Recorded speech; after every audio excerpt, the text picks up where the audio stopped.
Welcome to Author Nation Interviews. Today we are diving into writing retreats. I'm so excited about this. I was looking at the retreats, I got pulled right in. We're going to explore the benefits of retreats, how to find the right retreat for you, and so much more. I'm your host, Melody Ann, and I'm here to guide you towards actionable insights and strategies that will not only help you write your book, but also connect with your readers on a deeper level. So here at Author Nation, we are committed to your success. Of course, this is why we're here. This is why I do the podcast. And if you're looking for resources, go check us out at authornation.online. Scrolling past you right now, there's a treasure trove of resources there for you, no matter where you are in your writing process. So whether you're sipping your morning coffee or winding down after a long day, settle in as we explore how writing retreats can transform your writing and your ability to share your story with the world, because I know sometimes that's tough. My guest, Lisa Shaughnessy, is on a mission to help writers find writing retreats that help them reach their writing and publishing goals faster through her writing retreat directory, website, and podcast, Your Writing Retreat Connection. While working on her own writing, Lisa saw a need to help other writers discover writing retreats that will inspire, motivate, and support them. She lives with her husband and dog in Northern Virginia and enjoys traveling, camping, genealogy, and writing creative nonfiction, short stories, and her Andy Schubert cozy mystery series under a pen name that I'm not going to tell you, but you can find it on Kindle Vella. Let's welcome Lisa Shaughnessy. Hi, Lisa. How are you? I'm great, Melody Ann. Thanks for having me. Absolutely. We've been working on this for a long time, haven't we? And I'm so Yeah. excited about this. So I want to talk about this mission, writing retreats, they're wonderful things, but can you guys just give us a little bit of the backstory there? How did this come to be? Well, because I was looking for one. Great. I had really started getting into my writing in 2018. And by 2019, I was looking for writing retreats to, really help me. And I came across all these blog posts of 20 best writing retreats, 80 best writing retreats, all these crazy. I just couldn't do it. So I'm a process geek. So I got out my spreadsheets and I'm dutifully like copy pasting into my spreadsheet, the name, the amount, where it's at, the dates, because if we're going to a writing retreat, there's so much information that we need to like sift through, right? Are we going to be able to go through those dates? Is that an area? Do we need a passport? Is that within my budget? So I just was trying to rank and stack these writing retreats so I could decide which one to go to. And I found one. I was excited. And it was in May of 2020. I know, right? So I don't know how long we'll be able to kind of say that it was in, something of 2020 and everybody immediately remembers, oh, right, that was when the world shut down and we couldn't go anywhere. So I had some extra time on my hands and I've always been an entrepreneur. I've owned my own businesses since 2012. So my mind immediately goes to a business process. And I'm like, okay, well, I don't see a writing retreat directory. I guess I'll make one. Great. That's brilliant. I think that's brilliant. And here's the extra bit. So if I'm looking for a writing retreat, one of the things I'm looking for is it warm, because I live in Canada. Right. And so I want a writing retreat in the middle of January or beginning of February that's warm. So where it is probably really important to me as well. All right. So what are the benefits? We're thinking about, the audience is nonfiction authors. What are the benefits that writing retreats offer that, we take courses, we do workshops, and we even do book coaching? So why writing retreats? Why not all those other things? Not that we shouldn't do those as well, but what do writing retreats have for us? Okay, writing retreats immerse you in that experience. You get 24/7 access, although I hope people don't use all the 24 hours, access to your writing coach, your writing mentor, the other writing retreat attendees, with all of their vast experience and knowledge, you get to have deeper conversations about your book. You get to hear what other people are doing, and not in just sort of a scripted, okay, we have a 1 hour coaching session, go. It's in this, we're talking over coffee, we're talking over lunch, where the conversations are much more relaxed. So a writing retreat just gets you into that writing mode, into that receptive mode to hear all of these creative ideas and just really learn from other people without interruptions, with just this is your only focus. Yeah, so I can see that writing retreats could really complement courses, workshops, and book coaching. Would you just expand on that? Oh, sure. I call it a stair stepping model, which um, I think, especially depending on where you are, like in your writing process, in your writing journey, start with workshops on either specific craft topics or a genre or something that interests you, because that's bite-sized pieces, right? Workshops in person or online are usually shorter and very focused. So you can really dive into a specific topic and you can get to know the instructor. And then you can move maybe to coaching, book coaching or courses, or, anything that's kind of a little bit longer and maybe is a little bit broader in topics. And then when you kind of get your legs, you kind of get, your writing together. And then a writing retreat is a great way to kind of bring all of that together, or even just fill in gaps that maybe you didn't get with all that other. Maybe you're looking for a little bit more, a little bit deeper. So I agree. I think that having all of those is so important. I mean, I take advantage of all those. I have a book coach. I'm in a small writing group. I, all of those are important, and they all have their place. And I think a writing retreat just helps bring all of that together. Yeah, that makes perfect sense. So if I'm looking for a writing retreat and I found one, what do I need to do before I get there? Do I have to have like my core message sorted out? What's the prep work for me? Well, it depends on where you're at, I think. So I've talked to a lot of writers. I've interviewed writers for my podcast, and some have gone, okay, one guy I interviewed was literally landed, got in his rental car, and on the way to the retreat, started thinking through this idea that he then fleshed out and wrote his book. His book was published less than a year later. So so he came with like really nothing and then fleshed it out on the way, and then was able to do more at the retreat. So I say it's great for that. Or if you have like a lot of different messages, I know with nonfiction, especially business or self-help, we can sometimes, well, I could talk about this, I could talk about that, and they all go together. But a writing retreat and talking specifically with a writing retreat mentor or coach can help you kind of weed through, like, what's the one that resonates with you the most? What do you really want to talk about? So I think it can give you another set of eyes and just another brain, because we're always so close to our writing. We don't see, we're just like, all of it, I love all of it. So I think that having somebody else look at that and help you discern what that core message is, I think that can be really helpful.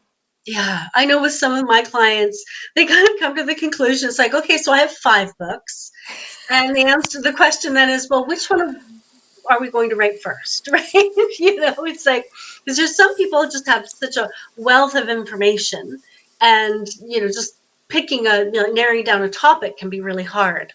So my next question, I guess, is, I mean, there are people who, for whatever reason, they're incredibly busy and they just don't, I work with doctors and other professionals who tend to work long, long hours and they want to write a book.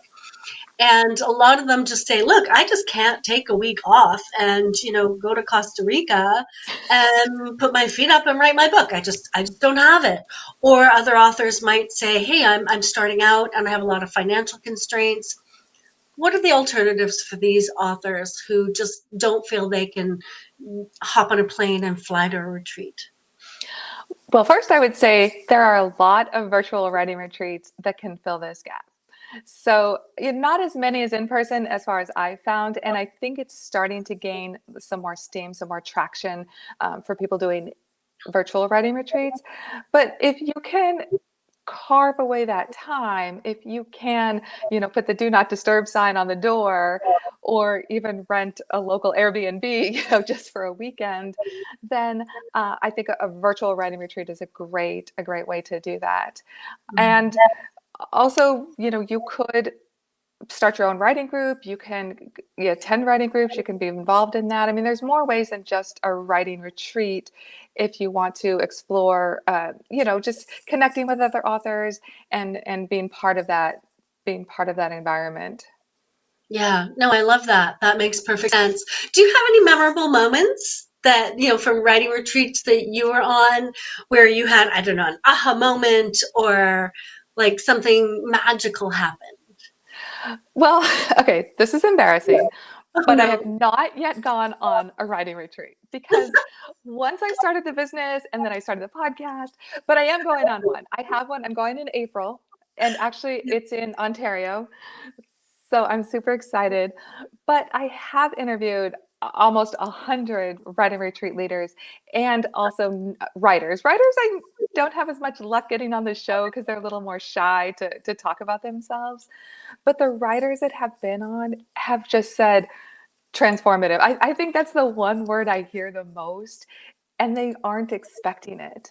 They're kind of expecting, okay, I'll go to this retreat. They'll kind of help me. I'll figure out some writing stuff. Maybe I'll figure out what my character's doing. And then they come back and they're just like, okay, uh, that was amazing.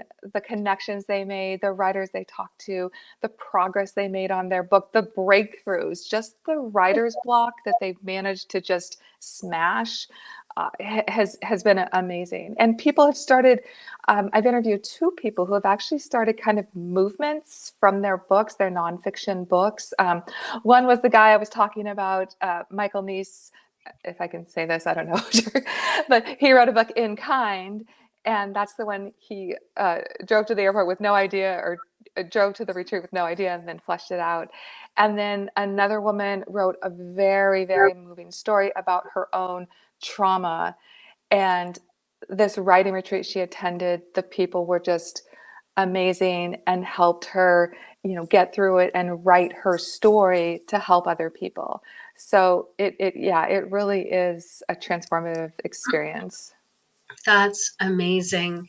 I have to admit that before we got on to record this, I was on the directory looking at retreats and I just got so pulled in. And then I was a little bit late to our recording because so I apologize for that. I was so pulled in. And, if you're watching out there, you're listening out there, I promise you, you're going to start looking at these retreats and you're going to get sucked right in just like I did. So go check it out. Find your perfect retreat at writingretreatdirectory.com. It's in front of you if you're watching, and it will be in the description and the show notes if you are listening to the podcast. Oh, right. So I wanted to say that because I now need to go on a writing retreat. So you shared, when we were talking, you shared three valuable takeaways for aspiring authors, and and how they relate to retreats. And it's clarifying your message, connecting with other authors, and being open to new experiences. So how do you think these three things, so connecting with other authors and being open to new experiences, these are very, very specific to retreats, Yeah. right? These are things you can't necessarily get. So can you just elaborate a little bit more on these ideas so people understand like what they're getting into? Sure. So the way I like to talk about it is we go through life, we go through our day, it's routine, right? Not much happens. Our brain's on autopilot. We don't really have to be aware of our surroundings. We get up, we end up at work, and we're thinking, how did we get here? I hope I didn't run a red light. But when we're in new surroundings, when we're around different people, when we're hearing different experiences, our brains have to pay attention, right? Our brains have to wake up. They're kind of scanning, like okay, this is new? What do I have to know? What do I have to be aware of? You know, I don't want to say like danger or whatever, because hopefully not at a writing retreat, but our brains do have to be more aware of what's going on because all of this is new. They don't know how to process it yet. So that is one of the really great things about the writing retreat and how it helps like fill our creative well and just get us really opening up to new creative experiences and for new ideas for our books, right? If you're in a different environment and say, I don't know, you've gone to California, you've never seen the mountains, and all of a sudden you think, oh, maybe one of my characters could, you know, be a ski instructor or we could go hiking in the mountains. It gives you that visual that you don't get from reading about mountains or reading about an experience. You can now go back and visualize that as you write it. So I just think that in-person experience and seeing different things, hearing from different people just really lights our brains up and gives us more to work with.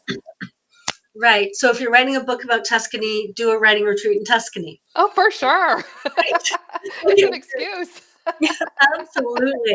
So I've gone to the website. I've clicked on find a receipt, retreat. I've gone through the retreats, and I noticed like you have retreats like next April, next May, next June.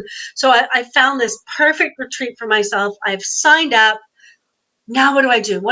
So once an author signs up for a retreat, what are the next 3 steps they should take to make that retreat a success for them? Well, a lot of the retreat leaders and hosts have information on their website. I would say the first thing to do is comb through that, make sure you understand all of the details, what they're offering, and sometimes they'll have schedules, what the planning schedule, and what to bring. You know, if there's something special you want to bring, and then if it's overseas from wherever you're at, if it's in another country, start getting your travel documents together. Um, and just, there's not a whole lot because other than kind of the logistics, once you arrive, that's when it'll start happening. Because even if you go with all of these preconceived notions, oh, I'm going to outline this, I'm going to write 1,000 words. So many people I've talked to, once they've gotten to the retreat, things change. Yeah. Their brain starts thinking of different things because now we've decluttered. I know I'm kind of going off from your original question, but your brain has decluttered. You're now thinking of nothing but your writing, and all that stuff that's been like shoved to the back is now pushing its way forward. So you think you're going to outline such and such a book, and your brain is like, no, we're going to talk about this. So I would say be prepared for it not to go exactly as you planned and to be flexible. Be open-minded about where the retreat takes you and your writing. I love that. So it reminds me that I think about writing a book a little bit like having a baby, right? When we're going to write a book, we start reading books about writing books, and we Right. start buying all the things we need: the pens and the papers and the notebooks and the this and the that. So and then some wise person comes along and says, "Yeah, you don't need all that. What you really need is." So, what's the answer to that? What do people need to take on a retreat? Whew. Well, so much of that is different for everybody, but I think just again to be open to it, to have an idea of what you want to write, even if it's not perfect, and even ahead of it. So, a lot of times we book a retreat out months, maybe even a year in advance, right? Because most people are not going to be like, oh, that sounds like a great retreat in 30 days. I'm going to quickly go. So I would say start preparing your writing, block time off, make it a priority. Start in your mind, making it one of your priorities. And then when you're ready to go to the retreat, it's like the cobwebs are kind of already shaken off. You're kind of primed for writing, even if it's once a month, even if it's, once a week, whatever you can make time for your writing, I would say definitely do that. Yeah, lovely. Thank you so much. So I know people can find your website at writingretreatdirectory.com.